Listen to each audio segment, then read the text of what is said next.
Welcome back to the Roll-Up High Roller community. As always, nothing on the roll-up is to be construed as financial advice. We are just educators in the DeFi space. Toss us a quick like, give us a share, a repost, send it to a friend who may want to watch this, and finally, give us a sub or a follow. It means the world to help support credibly neutral educational content in DeFi. We're here to educate, empower, and enrich you, and let's jump in. Welcome to DeFi by Design, where we talk all things blockchain and cryptocurrency while striving to educate, empower, and enrich. What's going on, guys? Welcome back to the DeFi by Design podcast. Today, post ETF. Feels like a whirlwind as you started for the bull market. Or maybe that's just me waking up from the midday nap. Which one is it, Rob? Definitely a little bit of both. There was a whirlwind, man. It feels like all of a sudden, we're so back. But if you've been here, you would have known that we were back like 3 months ago when we really got back, and it was bonk and whiff and Solana meme coin season. So welcome to all the new coiners, we can call them. And if you've been paying attention to SEI, you've been back for at least 6 weeks, baby. Because we're in up only season. Jay, what are you doing over there? Up only, how are you, sir? Up only, guys. Doing well, guys. It's been a crazy past couple of months, as I'm sure you guys can imagine. And yeah, thanks for having me on. Yeah, man. Obviously, you have a pretty cool background with regards to kind of your entrance into crypto. And then I'll kind of getting into SEI. So yeah, I would love for our audience to kind of pick up the pieces as to how you put this all together. Yeah, of course. So I guess in terms of my background, I grew up in the Bay Area, so close to San Francisco, studied computer science in college, and I personally ended up getting into crypto back in 2017. I guess it's kind of wild to say, like, it's not even the last bull market anymore now, so 2 bull markets ago. And back then, my roommate, he was going through Binance Labs. So both of us ended up tinkering together on a couple of different projects. And that's when I kind of learned about smart contract development. At kind of the same time, a lot of my friends from college, they were starting to do a lot more trading in crypto. In hindsight, it's kind of crazy how things worked back then, but if you were joining as a new grad software engineer at Facebook, back then you would be getting like a 100K signing bonus. So some of my friends, they literally took those signing bonuses and they just aped it into ETH back when ETH was like $40. And then afterwards, they, as you can imagine, like when you're 21, you make a shitload of money. They just started doing a lot of degen trading back in the day. They ended up breaking even from that. Like, I think they made a lot of money, lost a lot of money, learned a lot of life lessons. But just kind of seeing both sides of that, it was just kind of super fun to be doing stuff in crypto. And afterwards, I ended up joining Robinhood, like the Robinhood, the one that was associated with the GameStop saga. And I initially interviewed for them back in 2017. So at that time, there were basically like 2 houses across the street from each other. Like, you imagine like Robinhood as being like this established company, but back then they literally took bedrooms in the houses. They had like standing desks over there, and that's where the engineers were working from. So it was very much a startup at that time. So yeah, I ended up joining Robinhood when it was fairly early. I saw the company 10x, and I was an engineering lead when the entire GameStop saga happened. And for anyone that might not be super familiar with it, this happened 3 years ago. So it was around the end of January. I think it was January 28th of 2021 when everything kind of went down. So actually around this time right now, it's January 11th when we're recording. Around this time, 3 years ago, there was this massive kind of mania happening with all these meme stocks. There was stocks like GameStop, AMC. There were like a dozen of these stocks. And there was just a bunch of like retail buying demand for these stocks. And there wasn't really any kind of like thesis behind it. It was just kind of people aping into it because other people were aping into it. And a lot of this activity came from subreddits like Wall Street Bets. I don't know if you guys were like on Wall Street Bets back then. Yeah, I was actually an early entrant to Wall Street Bets back in 2018. And back then I thought it was kind of crazy. And then it just became insanely crazy by 2021. So yeah, like people from Wall Street Bets were like buying all these stocks, and it just became insane, like just how much things were going up, like how much the price action that was happening. Hedge funds and like sophisticated traders saw this. They're like, hey, wait a minute, there's like no fundamental value over here. This is kind of nonsensical, so we're going to short it. But I don't think they accounted for how irrational the market could be. So what ended up happening is there's this concept of a short squeeze. So shorting the stock is what I just referenced. That's when you bet against the stock. To be able to short a stock, you need to borrow a stock, sell it, and then buy it back when you want to close the position. These sophisticated firms that were shorting the stock, they ended up needing to close their position because they were already down so much money when like GameStop went up like whatever, like 500% in the scope of like a week. So because of that, they needed to actually buy the stock, which led to even more buy pressure. So it led to this insane kind of price action where everything was just going straight up to the moon. And amidst kind of all of this chaos, there was one day where just out of the blue, Robinhood decided to turn off buys. And I mean, the entire world was just like pretty frustrated, like what the hell just happened? And Robinhood, I don't think they were doing anything malicious in hindsight. Like now it's been 3 years. There's been like a congressional hearing about it as well. I don't think they were doing anything like fraudulent. But I do think that they were incredibly opaque with how they handled everything. Like no one had any clue what the hell was happening internally. Even me as an employee, like I had no clue what was happening, and I found out about things at the same time as when they announced it to the rest of the world. So it was just incredibly frustrating. So my friends were asking me questions because they had positions that were like, yo, I'm losing money on this. What the hell is happening? I had nothing to be telling them. My coworkers, like I was a lead, right? So people were asking me questions around like what's happening. I had to somehow keep up the morale without really having any idea of what's actually happening. And it just makes you feel powerless to go through an experience like that. And I mean, after going through the GameStop saga, I became much more of a decentralization maxi, because anything that is done in a decentralized way is inherently trustless and transparent, and would have avoided all of the issues that we saw with Robinhood. So that's why back in 2021, my co-founder and I, we started trying to build a DEX. Essentially, our idea was let's try to build something like Robinhood, except build it in a decentralized way. This then led to us looking into all the infrastructure we could use to build an exchange. So we looked into like every layer 1, every layer 2, all the infrastructure that existed at that time back in 2021. And we came to the conclusion that trying to build, at that time we wanted to build an order book based exchange. To try to build any kind of like high throughput exchange on chain, this didn't really work. And that's when we decided to start building the base layer instead. So instead of building an app, we decided, okay, let's just build a general purpose layer 1. And that is what SEI is. SEI is the fastest chain in existence right now. We started building it around March of 22 is when we transitioned from like building the DEX to building the core layer 1. It went live on mainnet in August of 2023. So it's been live for, I guess, around 5 months as of the time of this recording. And things have been going quite well in many regards. It's seeing 390 millisecond sustained time to finality. So it's faster than every other chain out there right now. It's like 10x faster than Solana, because in our case, like 390 milliseconds is how long it takes for a block to be created and finalized. In the case of chains like Solana, it might be created in like 400 to 600 milliseconds, but the block isn't finalized for like 3 to 5 seconds. So it ends up being just significantly better from the user experience from that standpoint. The biggest issue that has become clear in the past 5 months is that if you don't support the EVM, it's really difficult to get a ecosystem built. Because if you look at the developer landscape right now in crypto, essentially everyone that is crypto native is an EVM developer. There's some people that are like Solana developers. I would say that's a very small minority right now. And outside of Solana developers, there's really not any other execution environments that have gotten much traction. Like Move has mostly, I wouldn't say like zero traction, but like pretty close to zero traction. Cosm, Wasm, Fuel, like a lot of these other ones aren't doing too great either.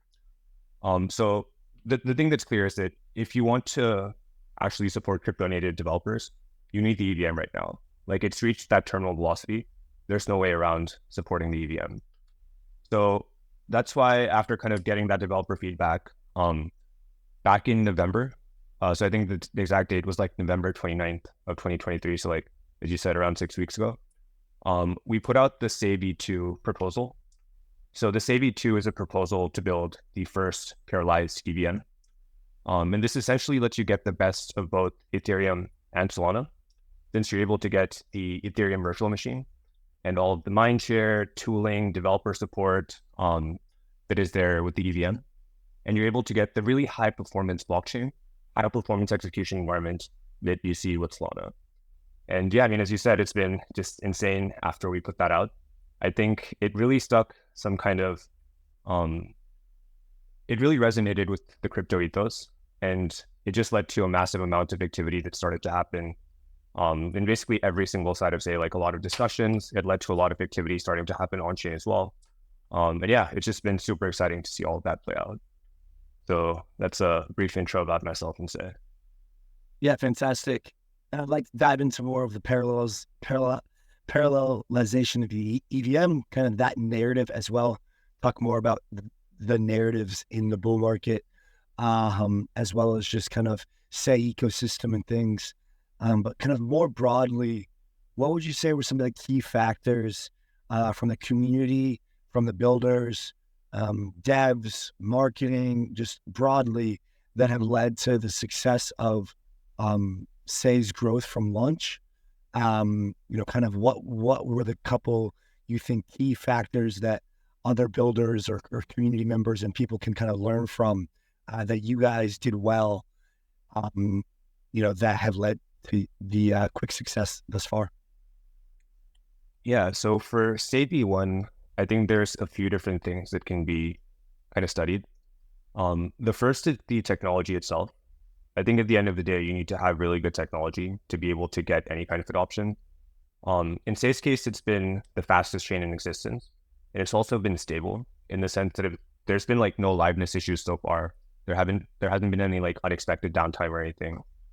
So I think that really leads to people viewing a chain as like a quality product if there's no like unexpected downtime. So I think that's been one of the strongest things that has been, I think, influential in the kind of traction that SEI has had so far.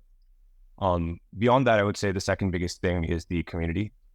In SEI's case, I think even before the launch, there was a ton of excitement around the chain, just because the kind of things that we were focused on building led to a lot of people that are like very excited about the possibilities of like what this ecosystem could be a few years from now. And after the SEI V2 proposal, I think that led to an even bigger kind of community. It's actually wild. Like after the V2 proposal came out, there were some people in the community that started tweeting about how instead of being sailors, like that's what we had originally come up with for community members in the SEI ecosystem, it should be Saiyans from like Dragon Ball and Dragon Ball Z. And I mean, I hadn't thought about that before, but that's like fucking sick. And I think a lot of community members thought that as well. And then like the SEI Network Twitter had like a poll around like which name should be used, and the SEI name ended up winning. So now the community is the Saiyans. And yeah, I mean, it's just kind of wild. Like once there starts to be a lot of chatter, like so many people start getting involved in that ecosystem. And now there's just like, the Saiyans are like such strong advocates for everything that is happening in the community, in the ecosystem. But I think that's definitely been one of the reasons SEI has seen all of like the inscription, NFT, token trading activity that's been happening so far. Yeah, I think those would be the two biggest things, like the tech and the community that has gotten SEI to where it is right now. Yeah, it's funny. I was talking to a founder of an L1 as well, and I kept referring to SEI. I was like, dude, look at these memes. I was like, look at this, look at that. And so I think that that's been something that you guys have nailed amongst, of course, the tech, which we're getting close to wanting to dive into. But furthermore, on this subject, which probably will take us into the tech, what makes SEI not just another L1? Like, why does the crypto ecosystem need SEI blockchain? Yeah, that's a great question. So for SEI V2, and I'll just start talking about SEI V2 for the rest of this discussion. The core issue that exists right now, if you look at, so I mean, first of all, I think it's clear from what I said before that the EVM is here to stay.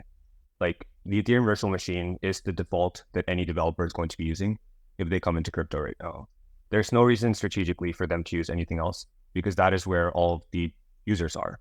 Like, regardless of which ecosystem you deploy to, you're going to be using the EVM unless for some reason it strategically makes sense to deploy to Solana right now. EVM is here to stay. So what are the limitations of the EVM right now? Well, if you look at the current kind of applications that are built on the EVM, and this is true for Ethereum L1, this is true for rollups that are built on top as well. None of them are really able to get more than 30 TPS of performance. So if by TPS, that's a term that means transactions per second. And this is essentially how many user-submitted transactions are able to get processed per second. So 30 TPS is very low. It means that you really can't have too much activity happening. And that's why you started seeing a lot of the applications that have gotten built on Ethereum so far. They end up needing to be ones that that need to work in this like less than 30 TPS kind of environment. So one example of this would be an automated market maker. So an AMM like Uniswap. The reason that does not exist like in traditional financial markets, one of the biggest reasons is because you are able to have much more liquid and capital efficient markets if you make use of an order book. But because you can't really support an order book on chain, well, guess what? You're stuck using an AMM. So I think there's a lot of anti-patterns that have started to be used on chain with Ethereum, just because you can't really have these high throughput applications. And that is the most fundamental thing that is missing from the Ethereum ecosystem right now. And how does this affect users, right? Well, if you can't have more than 30 transactions being included per second, then it leads to a lot of competition to get your transaction included. And this leads to high gas fees, because if you have like 10,000 people that are all trying to submit transactions and you can only get like 30 TPS, then you need to pay a lot of money to be one of those 30 transactions that's included. So the end user experience over here is high gas fees. The developer experience here is you just fundamentally cannot build some types of applications. So the design space is like honestly quite minuscule compared to like everything that you could be designing. And because of that, we think it's no brainer to try to bring essentially scale the EVM by offering greater throughput. And that's the clearest thing that's missing right now. And I think that's the biggest reason why a lot of developers are excited about JV2 as well. Ever since we got the internal DevNet ready, there's been a ton of teams reaching out to us to start getting onboarded to that because it gives them an entirely new design space with the EVM. Very cool. And picking up the devil's advocate to, I guess, your entire life's thesis here with say V2. The EVM's broken. We just did a podcast with Movement Labs founder Rushi, and of course, the activity on these alternative VMs. Let's just put this aside as if they were picking up tons of traction. The EVM's dead. There's too many security issues. No big institutional players are going to put their funds on a chain or a code base that has that doesn't have formal verification, that doesn't have local fee markets, that doesn't have updatable audits within smart contracts, that has potential for re-entry attacks. All these different things, right, that make the EVM not performant and not secure. Like, how is the EVM going to compete with better tech, and then based on that, like, how is your version of the EVM, and then we can pull up the kind of document, how is your version of the EVM even better? Yeah. So the Ethereum Virtual Machine is fundamentally what has almost all of the activity in crypto right now. So it's less of a question of how the EVM is going to be competing with these other execution environments. And the bigger question is whether these other execution environments will be replacing the EVM or getting greater traction against the EVM anytime in the next 12 to 18 months. I think the most intellectually honest answer over here is no, these other execution environments will not be replacing the EVM. I think all the things you mentioned around like formal verification, avoiding reentrancy attacks, those are great. At the end of the day, developers don't give a shit at all about that. Like, the only thing developers care about is user acquisition, building a good product, and making money. And if the EVM lets them do all three of these things, they will go to the EVM. And they don't care about all these other fancy things that you mentioned if the EVM is where all the mindshare is and where all the users and all the tooling is. So I mean, I agree with the core point that you made that like the EVM has flaws. Like reentrancy attacks are definitely a pretty significant thing to be mindful of when you're writing your contracts. But given that it's a quasi-Turing complete virtual machine, you can build anything that you really want to with the EVM. So in terms of the functionality that you can offer, everything can be built with EVM. So I really don't think that it's going to be like, like both like move versus EVM are going to be considered the same way. It's going to be more like, can the move virtual machine actually replace the EVM? And I think the pretty straightforward answer over there is no. With regards to how we're approaching parallelizing the EVM, it might be helpful to share our blog post. So this is a blog post that we put out on November 29th, and this kind of goes over our entire approach with SEI V2. I'll just touch on, I think, one of the initial things over here. So there are 3 separate things that we're doing with SEI V2. The first is we're adding in the Ethereum Virtual Machine. And currently with SEI V1, we support CosmWasm smart contracts. With SEI V2, there'll be the EVM getting added in, and the EVM will be interoperable with existing CosmWasm smart contracts. So it'll be a purely additive change. Nothing that exists right now will be removed. The second thing is we'll be moving towards optimistic parallelization. So this is a style of parallelization that is very developer friendly. So developers don't need to define any dependencies. They can just take an Ethereum L1 smart contract, deploy it on SEI, and it will just work. And the third thing that we're doing is we're doing a ton of work around improving state access, state commit, and state storage. So I see you'd unmuted yourself, Robbie. I'll stop talking for a second. Yeah, thanks. Quick question before we kind of dive deeper. Like the number 2 thing on here is parallelization. Andy's an EVM parallelization maxi today. This is the first parallelized EVM. Like, could you break down this concept of parallelized? Like, what does it mean? Why is it important? Yeah. So if you look at the Ethereum Virtual Machine right now, so essentially every single EVM based chain out there, whether it's Ethereum L1 or Rollup and Alt L1, they all use a single threaded Ethereum Virtual Machine. What that means is if you have 100 transactions, every single one of them will get processed one after the other. This is really simple to do. Like from a software engineering standpoint, it's really simple to have like these transactions get scheduled one after the other. But it's not very performant because if you look at modern hardware has multiple cores and it's able to process multiple things simultaneously. So like even if you're listening to this on like a phone, your phone is going to have multiple cores and it's capable of like handling multiple work streams at the same time.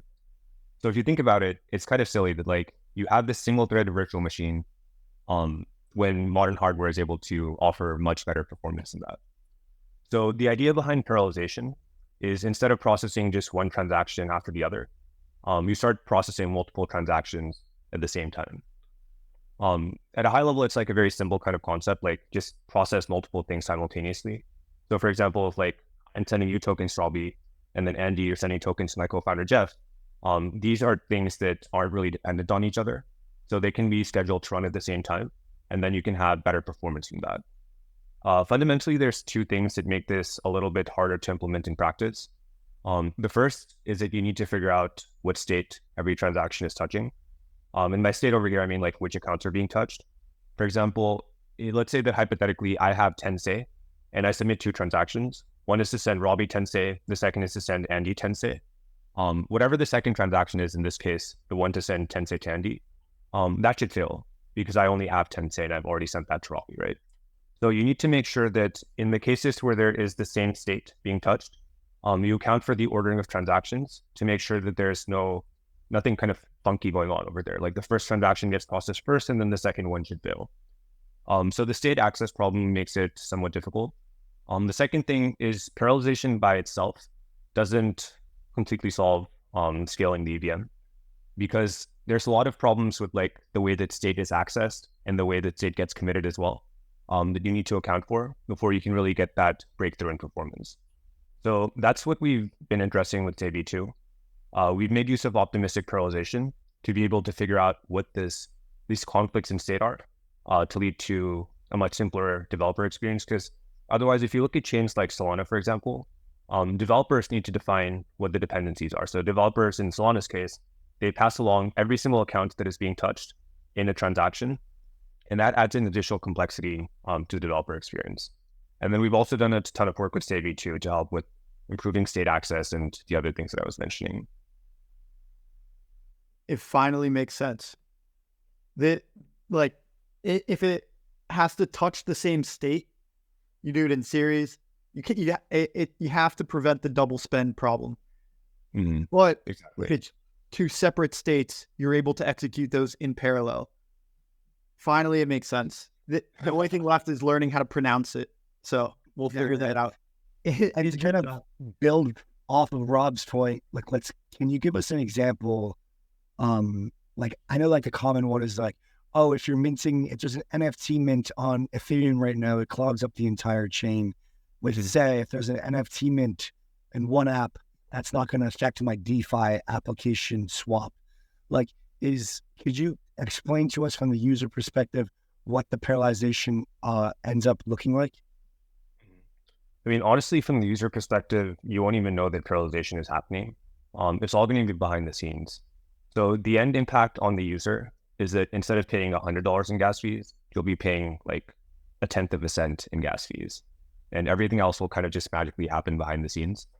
In terms of like what will actually happen under the hood is that the transactions will get submitted. Like, let's say there's one for an NFT mint, there's another just for me to send you tokens, Sandy. The chain will see that these are non-overlapping transactions. So it'll be able to process like the mint transaction separately from the transaction to send you tokens.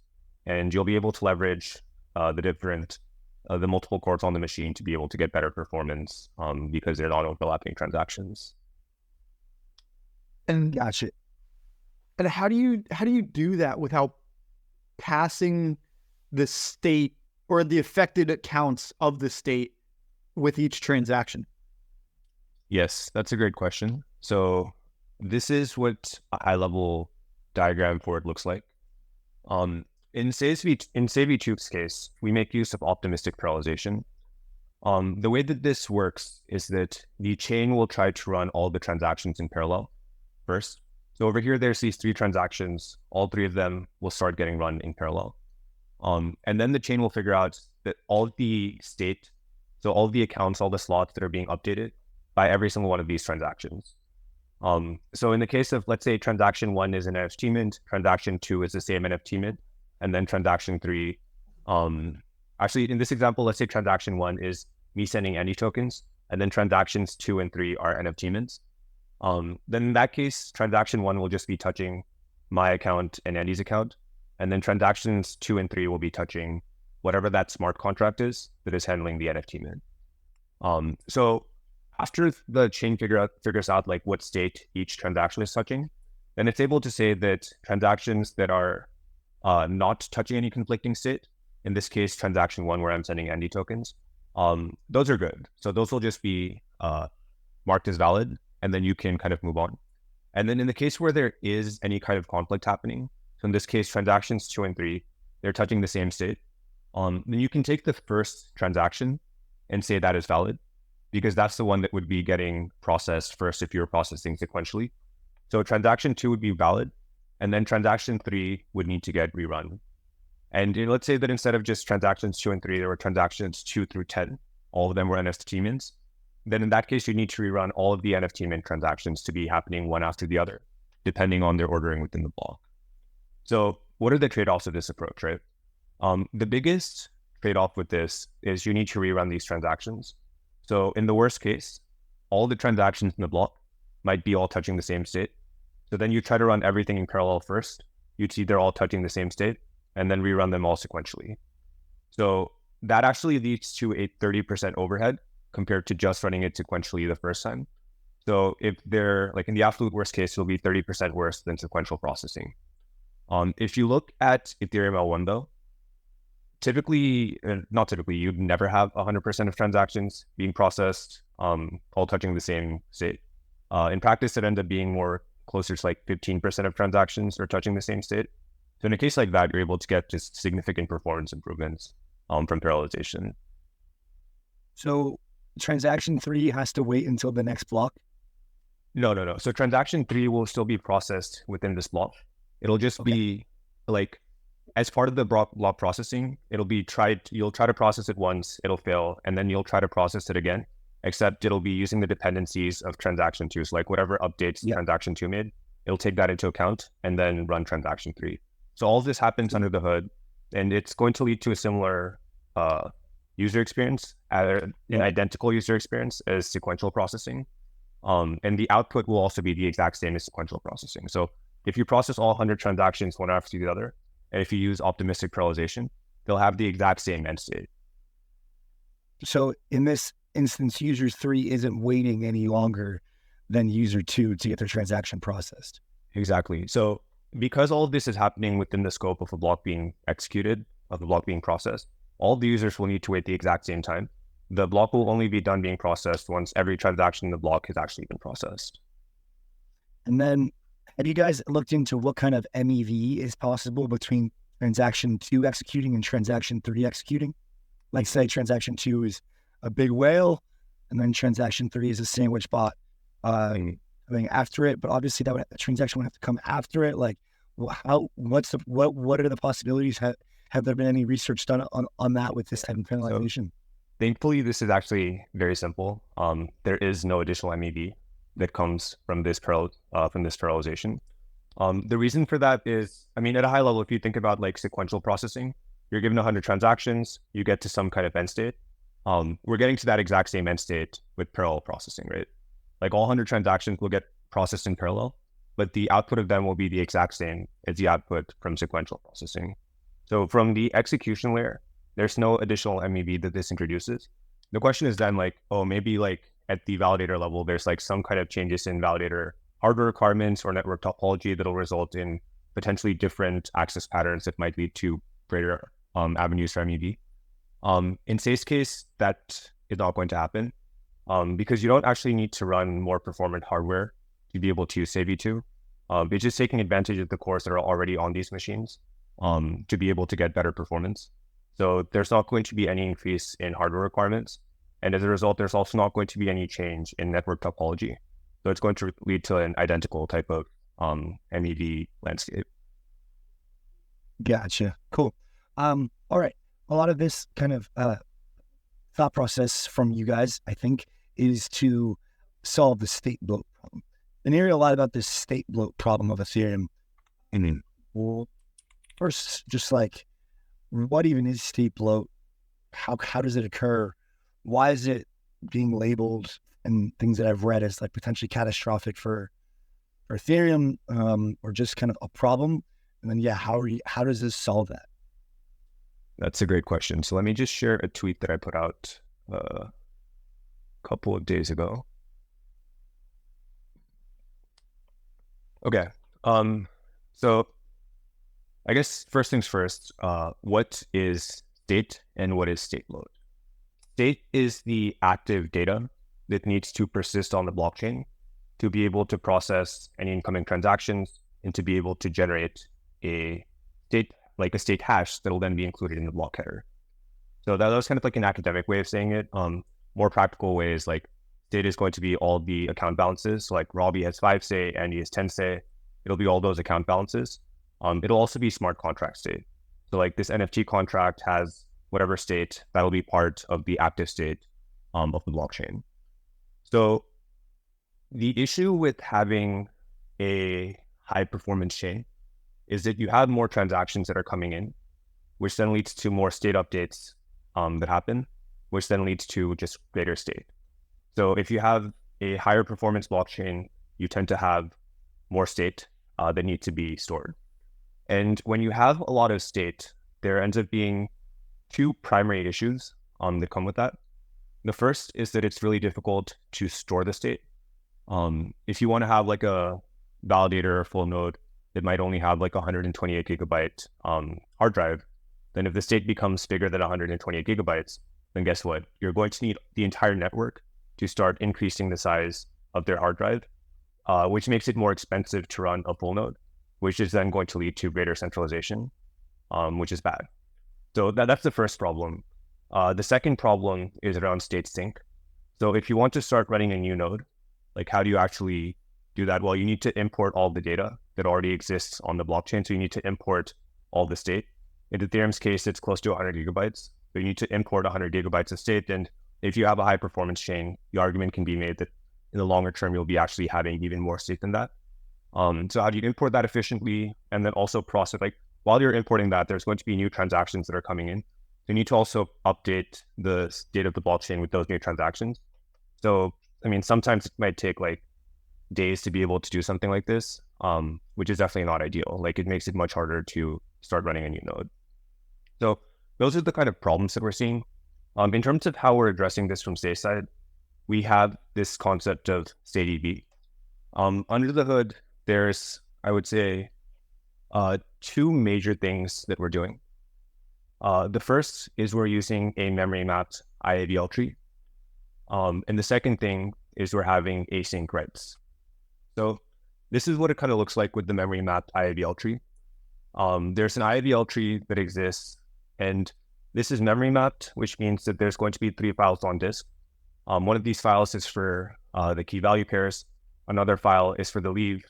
Another file is for the nodes in this tree. And the tree itself, if all the state can fit in memory, then it will. So if state is, let's say, 2 gigabytes, you have 32 gigabytes of memory, then you'll be able to just fit the entire state in memory, and then access becomes really fast because it's already over there. So reading, like you never need to really read from disk. In the case where not everything can fit in memory, then you'll have parts of this that are sitting on disk, and then part of it will be cached in memory. So whatever the recent reads are, they'll all be cached in memory. So generally you end up having better performance from that anyway. The question is like, how does this improve state storage and state sync? So in terms of state storage, you can see this graph over here. We observed a 60% reduction in state storage. So the amount of data that actually needs to be stored, because there's less metadata that you need to be tracking with the memory mapped approach. So in the case of this memory mapped approach, you don't need to be tracking like every single node in the tree no longer needs to be tracking all this metadata like version, height, left hash, right hash, the key value as well. For example, the branch nodes, there is no key value that is being stored over there. You don't actually need to like have any data that is allocated for that. In the case of a child node, you don't actually need to have like the left hash and right hash, because that's not actually data that needs to persist. Then actually we don't need left hash, right hash to be there on any of these, because there's tricks you can use even for the branch nodes to be able to calculate like what the left hash and the right hash are. But at a high level, there's like less metadata that is being stored. Less metadata means that there's just less data that you need to persist. So we ran the calculations and it's roughly 60% better over there. Because there's less data that is being stored, it's also easier to be syncing it. So we observed a 1200% speed up for state sync. This comes because there's less data that needs to be written. And it also comes because you can parallelize writes. In particular, there's just these 3 files that are there with the memory mapped IVL tree. So because you can parallelize those 3 writes, it ends up leading to better performance there as well. So 1200% faster is like massive. So that's a huge win for anyone that's starting to like run a new node. And then the third thing is we have async writes that happen to the database. And the way that this works is after a block runs, there's a change set that is generated. This change set does not get committed to the database as a blocking operation to kind of end block execution. Instead, the IAVL tree is updated, and that's all you need to do for block execution. And then behind the scenes, in an asynchronous process, you first take whatever the change set is, you apply that to a write-ahead log, which is a pretty classic database design technique that's used in several databases like Postgres, for example. And then from there, you have another process that'll take whatever the updates are from the write-ahead log and then write that to disk. So that's when you actually write that to the database. So that also helps kind of speed up this entire process. And because of this async approach, we observed a 287% decrease in commit time. So regardless of how many transactions are being committed, It only takes around 0.4 milliseconds to commit this now. So it ends up being just substantially better over there. Yep. Yeah, I appreciate the in-depth explanation, Rob. Yeah, I find it helpful to remind myself blockchains are they're ledgers. So I picture an Excel sheet here, and when I think of state, I picture like a bunch of addresses that kind of take up like the leftmost column. And I also remember the time when I was first getting an Ethereum wallet. It was 2016, and I had to run a full node and sync the entire state in order to even put ETH into an account. So there's so many more accounts like that have been created from then until now. And I want to clarify one point though, because, and then I think this will kind of like take us down a rabbit hole, because when I picture like a transaction that updates the state, something gets posted, it updates the balance, that is now the new state in the spreadsheet essentially associated with that account. And then there's like so many new accounts that could add to the state. Are you saying that every new transaction that gets posted is part of state, or is state like a current snapshot of the account balances that doesn't take into account historical balances of each account? Yeah, that's a fantastic question. State is only the current snapshot. So it doesn't have any of the historical balances. And this does mean that like there's two separate things that like you kind of need to account for. One is current state, which is typically what people refer to when they're talking about state bloat, because that's like what full nodes need to be handling. Then there's also historic state. And this is typically what archive nodes will be helping with, to be able to maintain all of the previous transactions that have been coming in, and also maintain like previous snapshots. Because if you're trying to like do some kind of historical query, you probably want to look at a historical snapshot. So yeah, in Zay's case, we've actually done work around that as well. The part that I did not touch on was that when you write to the database, you don't actually need to write the entire IAVL tree anymore. You just need to write the key value pairs now. So you just need to write like Robbie has X, this Mint smart contract has Y, which makes it first of all, there's a lot less metadata that's being stored. So it makes it easier to be storing that. And this also makes it much easier to run in archive mode because there's less data that need to persist for previous heights. Got it. And could you untangle this concept of state and state storage and the concept of data availability? Like, where's the intersection? How are they? Could you just kind of like untangle those two things for us? Yes. Okay. So with Celestia and with the Ethereum roadmap around dank sharding and proto-dank sharding, this term of data availability has become much more common. And it's honestly a pretty poorly named term. I think the Celestia team has been commenting on that as well, that it would have been better to call it state or data publishing. And the core idea with data availability is you need to publish the data on the network and then ensure that enough nodes in the network have this data to be able to give it to anyone that needs it. So this is something that only really needs to happen at a current height. It's not really tied to any historic data that is being stored. So people often confuse data availability with like trying to store historic snapshots somewhere. That is not the case. Data availability is for the current height. So in terms of like how that relates to state bloat, it doesn't. It's kind of a separate problem that you're trying to solve entirely. And with state bloat, the issue is just around the current state, and how do you ensure that like nodes are able to track that. And you may have hit on this. I just want to make it really clear. Is state bloat only a problem with new accounts that are being made? Or sorry, go ahead.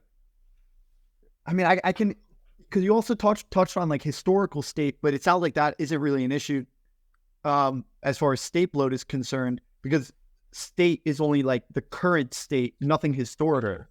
Correct. Yeah. So state refers to only the current active data that's needed to persist the blockchain. So to be able to generate the state hashes, to be able to process any incoming transactions. So state bloat is a problem that'll matter for primarily for the current state of the blockchain. Historic state is the previous data, but the issue is also that if the current state of the blockchain is like 100 gigabytes, and you need to have like snapshots for like every single height in the past, if the current state of the blockchain is big, then it leads to more historic data that also needs to be stored. So that's the first thing. I think the second thing you were asking about is whether it's only new accounts that contribute to state bloat. Any new transactions that come in, they can lead to an increase in state bloat, even if there's no new accounts being created. So an example over here would be an NFT contract. If you have like more transactions coming in where people are like minting more NFTs and there's like new data that is being written on chain, then there's no new accounts being created, but there's still more data that needs to persist on the blockchain. That helps increase state bloat as well. So it's fundamentally not tied to new account creation. It's tied to more data that actually needs to be stored on the blockchain. Nice. Okay. I'm gonna play. I got my last kind of like tangent here, and I want to play devil's advocate a little bit because, like, especially early on when new blockchains were really popular, it was like, well, these are kind of like fancy databases, like, and I hear you saying like transactions are like written to databases and databases are updated. So can you kind of highlight like what is special about blockchains and about SEI that makes this more than a database? Yeah, that's interesting because I was hanging out with my family over the holidays and chatting with a lot of my cousins and trying to explain what a blockchain was. The way that I typically describe it is a database is something that's controlled by a centralized entity. So it might be something like Visa or MasterCard that has basically control over the database, and they're the only ones that can really update balances. Whereas a blockchain is a distributed database. So anyone is able to access that and anyone is able to update that. So why does this end up being a good thing? Well, in the case of a normal database, like let's say you want to track balances and send money between each other, only Visa might have access to that database. So if Visa decides that they want to censor you for some reason, like maybe their CEO just really hates you and they're like, oh, Robbie, I really don't want this guy to be able to access us. They can. And there's literally nothing you can do about it. You just completely lose your agency. You lose your ability to have control over the situation. And I think most people, they just would prefer to be able to have their own sovereignty. So with this distributed setting, no one is able to kind of censor transactions that are coming in. As long as the majority of the network, or at least there's like even one node that is willing to accept your transaction, then you'll be able to submit transactions to the network. So that's like the first thing around censorship. And beyond that, it's also going to be much more transparent. So if you have something like Visa, it's completely in the dark. You have no idea what's actually happening behind the scenes. With something like Ethereum, everything is going to be transparent. So you can make sure that all the updates that are happening are being done correctly. Like you have both verifiability and you have the ability to look into the actual current balances and be like, yeah, nothing sketchy is happening over here. So there's a ton of benefits that come with being able to use something that is distributed and trustless. On censorship resistance, are SEI blocks OFAC compliant? That's going to be up to each validator. From the network perspective, there's nothing that is enforced to try to do anything around deciding what block should be included and excluded. Like from the SEI blockchain perspective, each transaction is literally just like bits of data. And the SEI blockchain doesn't have anything built in to like analyze these bits of data and to be able to say whether something is valid or not. I'm not trying to get you in trouble, man. With our 3-letter organizations or 4-letter organizational friends. So no, I think that's a good answer, and I think it's the right answer for a properly distributed network. You raise a good point, though, and I think there's some concern with regards to the amount of validators on SEI. So I kind of just, without having too much of a negative thought towards that, and obviously, starting off with less validators is kind of the state of things, no pun intended, as you kind of grow and decentralize. But let's talk about your decision to launch as a Cosmos app chain, plans to decentralize your validator set. Overall, kind of what is the state of staking? Why did you choose to launch as a Cosmos app chain? And how does being a part of the Cosmos kind of hub and IBC contribute to what you guys are building? Yeah. So one thing to clarify over there is that SEI is not a Cosmos app chain. SEI is also not an app chain. You can think of SEI as essentially a general purpose chain. So similar to like Solana, Aptos, Sui. In terms of how we got built, we initially took the Cosmos SDK and then we forked that. I think there's a delineation between getting started building with the Cosmos SDK and being a Cosmos, like part of the Cosmos ecosystem. I'd say that being part of the Cosmos ecosystem means most of your traffic is coming from other Cosmos chains and they're like interchain transactions, which is definitely not the case for SEI. We initially got started building with the Cosmos SDK because that was the fastest way to get to market. There's other approaches you can take, like building everything from scratch, but you're kind of recreating a wheel with that approach, and making use of the Cosmos SDK ends up being, first of all, faster to build with. The second advantage is you're able to start building with Tendermint consensus. And in our case, we really wanted to offer the best user experience, and more specifically, the best trading experience. And if you have Tendermint, which has single slot finality, you're able to offer really fast block times and have them get finalized very quickly as well. And things like reorgs are just not possible if you're building a consensus mechanism that uses Tendermint at its base. So those were the two primary reasons why you got started building with that approach. At this point, like we forked both Cosmos and Tendermint, and we have twin turbo consensus, which helps us get this 390 millisecond time to finality. And I can go over like what changes we made along like block propagation and block processing as well if helpful.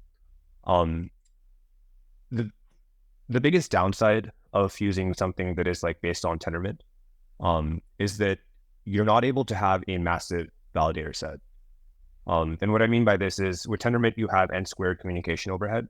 So every single validator needs to talk to every other validator to be able to finalize a block and to be able to move on to processing and voting on the next block. So that's why you don't really see any Cosmos chains that have more than like 200 validators.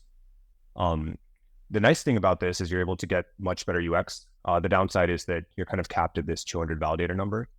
The question is then like, how much, if your network is already sufficiently decentralized, how much does having more validators in the network actually matter? I would make the argument that there's the writing on the wall right now that having a large validator set is unnecessary. It leads to, so first of all, it makes it much more expensive to run the network. If you have like 10,000 different validators or 100,000 million different validators, you need to make sure all of them are making enough money to justify running those validators. So it leads to much more overhead to just even run the chain. And it's a lot of kind of wasted computation that's happening over there. Like if the core thing that you want is to have sufficient decentralization and then also just have verifiability, I think we're moving as an entire industry, there's writing on the wall that we're moving towards the direction of having verifiability happening through zero knowledge light clients versus having everyone in the entire world running a validator node. So for anyone that might be unfamiliar with this idea, the way that it'll work with SEI in the future is that there will be like everyone will be able to run a light client. This might be something that is just running as part of your like MetaMask is running in the background. And what it will be doing is it'll be consuming zero knowledge proofs of state transitions that have happened on the blockchain. And then you'll be able to verify that the state hash is correct. And you'll be able to verify that the blockchain that you're using is like, has not been like tampered with in any way. So you'll be able to verify that the blockchain is valid without needing to actually run every single transaction and redo all of that computation. So, I mean, that's how SEI will be kind of helping with verifiability in the future. Yep. Ron and I've learned about that with recent podcasts with Aveo with regards to data availability sampling. Interesting to see how that kind of applies as well. An interesting answer with regards to the smaller validator set. Kind of getting out of the weeds here, let's talk about the SEI ecosystem. So What are the exciting projects in this ecosystem from a neutral perspective? DeFi, NFTs. What are some upcoming projects that our community can get active in the communities and get some alpha for? Be early to some upcoming projects. Obviously, it's still very early and entirely to the ecosystem. So let's talk about the ecosystem approach, initiatives, liquidity, incentives. But let's start with some exciting and upcoming projects that you know of that are coming out that our community can kind of take advantage of. Yeah. So the past 6 weeks have been insane. After the SEI V2 narrative came out, I would say that there's 3 types of projects that have really started to take off on SEI. Initially, we started seeing a ton of inscriptions activity. And inscriptions are something that, 6 months ago, I never would have guessed that they would be one of the things that lead to a lot of activity on SEI. But here we are right now where mid-December inscriptions just started going on to every single chain. And that led to a bunch of activity. I frankly don't really think that's going to be the killer use case for SEI. I feel like inscriptions, they don't really make much sense to be... Some parts of it I do think make sense where you have like data that is being persisted on chain. But the idea of like having off-chain indexers that are running in like off-chain, like everything is kind of happening off-chain. That seems very unnecessary if you already have like a Turing-complete virtual machine. Like just write smart contracts instead to help with a bunch of this stuff. So we started seeing inscriptions. I don't think that's going to be that long-lived. After inscriptions, we started seeing a lot more NFT activity and a lot more tokens being launched in the ecosystem that people are trading. I think that the NFT activity in particular has been very, very both unexpected and also just extremely community driven. Like there's a lot of really exciting NFT collections that are just being launched every single week right now. I think in the past week, we've had 2 pretty major collections, and SEI is quickly becoming the home for new NFT launches. I don't have an answer to why that happened. I think it just ended up being people became excited about some of the collections on SEI. There was one collection called The Colony, which was a free mint. And I think they just led to a really exciting narrative around that was kind of similar to CryptoPunks from back in the day. And that led the way. And now there's like several different collections that are starting to become a lot more exciting on SEI. So it kind of seems like right now the ecosystem is still quite early. NFTs are one of those things that's going to probably be a big source of activity on SEI in the next 6 months. And I think if you look at how ecosystems typically get built, there ends up being like NFT activity and then primitives that are built early on. In the next 3 months, I think there will be a lot more of these core primitives that are launched. So for example, like liquid staking token, another example would be a lending protocol. And then after these primitives are built, that's when you start seeing more killer applications that get launched. I don't have an answer for you in terms of like what that killer application on SEI is going to be. But once you have like a community that is actively doing stuff on chain and you have these primitives built out, I think that becomes much easier to be supporting.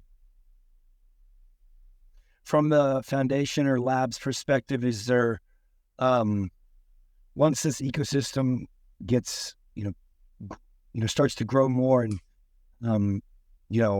kind of flourish, is there plans to incentivize with SEI tokens or incentivize in different ways? Also, are there incentives for developers to come build on SEI? In terms of what has been publicly announced so far, there currently is no types of incentives that have been announced. With that being said, I think that things tend to be quite fluid in crypto. So there's a very real chance that SEI Foundation would consider that in the future. I definitely don't think that's off the table. In terms of developer incentives, right now there's like no official incentives around that either. Most of the developers and activity that we're seeing right now is candidly just completely organic. Like the entire SEI initiative, like that was not like SEI Lab, SEI Foundation, where it's not involved with that at all. That was completely community driven. A lot of the new projects that we're seeing, like these NFT collections, a lot of the coins that are being launched, completely community driven as well. So interestingly, I think that we're starting to see very real activity happening, even without involvement from the foundation, which I think is the kind of best spot that you can get to. So yeah, in the future, there probably will be something that SEI Foundation does. I think it just ends up being pretty common to see that playing out. But at the moment, there's no like incentive programs in place. You can go ahead and announce it now if you like. No, I mean, first of all, I'm only associated with SEI Labs, and I'm only kidding. I don't think SEI Foundation has any actual plans either. What are the best options to bridge to say, and how do you get say tokens to pay for gas? Mm-hmm. So if you want to bridge from other ecosystems onto say, there's 3 different ways you can do that. The first is Wormhole, second is Axelar, and third is IBC. So you can make use of all of these bridges. Moving forward, once there's EVM compatibility, there will be other bridges that are supported as well. So that should make the experience even cleaner. If you want to get say right now, I think the most common approach that I've heard of is people buying on centralized exchanges, and then just withdrawing from the centralized exchange onto a say wallet. In terms of liquidity in the ecosystem, I would say that there's room for improvement on liquidity. So if you're trying to like bring over from another ecosystem and then swap that per se, there might be higher what's the term for it? Slippage. Yeah, there might be higher slippage than if you just trade on a centralized exchange and withdraw it. Yep, makes sense. And then for those who haven't accessed SEI, is what are the supporting wallets? Yeah, so the main wallets in the ecosystem are Compass and Fin at the moment. But after the EVM launch happens, MetaMask and every other Ethereum wallet will also be usable. One of the things that's really nice about SEI V2 is the interface for people to be interacting with SEI it is the exact same as like the EVM interface. So all existing EVM tooling will be seamlessly reusable. So there's going to be MetaMask, and there's also a MetaMask snap that is going to be ready by mainnet time as well. So you can just use MetaMask to do everything in the SEI ecosystem moving forward. Or Rabby. I like Rabby more. Cool. And then what kind of plans do you guys have for interoperability or collaboration with other ecosystems or dApps? Are you planning to try to bring on some of the Ethereum dApps or other ecosystem dApps to say? Will you think about how to do this with grants, liquidity, marketing? What are your plans to grow the ecosystem and to establish more liquidity and more dApps? Yeah. So interestingly, there's already some Ethereum applications that are considering coming over. So either from like Ethereum L1. In terms of how I see the ecosystem progressing, I think there will initially be people that are coming over from existing ecosystems and then deploying some type of multi-chain application. In general, I don't think multi-chain applications end up being the ones that lead to the most both success for that project and also success for the ecosystem. So I think it's going to be kind of multi-step approach where like initially projects come over from Ethereum and some other alto ones like Avalanche, for example. We've had a few projects that are like leaving the Avalanche ecosystem and coming on to say. Step 2 is once these projects start finding success, it becomes easier and easier for developers to justify going all in on say. Once that happens, I think you'll see more applications that are exploring this new design space that SEI offers. The new design space being high performance EVM applications. And I think those types of applications will be the ones that have both genuine product market fit on SEI and also the ones that become the killer applications that help kind of take SEI to the next level. It's a great case study. Like inscriptions are like tremendous to demonstrate scale, which I think is a unique value of SEI. Whereas like you could, point to a lot of these other chains that aren't able to handle the stress test that they got from inscriptions. Not to say that it's the, killer app on SEI, but it does demonstrate the opportunity of another killer app to come along and utilize the scale. Exactly. Like with inscriptions, SEI didn't really have any issues at the core chain level. I think we're processing more than like 200 transactions per second at the time. And with SEI V2, we ran load tests, and with optimistic parallelization and all of like the state changes that we've made, we're able to get over 5,000 TPS. So SEI V2 is actually going to end up being like 100x improvement over what you're seeing already with the Ethereum Virtual Machine. Love it. Well, Jay, as we kind of wrap up, any kind of closing thoughts for our community and for the SEI community as well, who are patiently watching? Yeah, the closing thoughts from my side are that SEI V2 is one of the biggest initiatives that SEI Labs is working on right now. In terms of what it's going to take and next steps around that, the first thing that we're aiming for is to have an internal DevNet. We ended up getting that ready ahead of time, and we kind of posted videos for like what that end-to-end experience looks like from a month ago. So we actually had like a SEI V2 war room happening last month, and the entire team got together. We got the internal DevNet built, and we also had the initial team that deployed to it. So that was step one. Step two is audits. So SEI V2, we started getting it audited by both Zelic and OtterSec. So super high quality firms that we're working with. Step three will be a public testnet. That will be happening sometime in Q1 of 2024.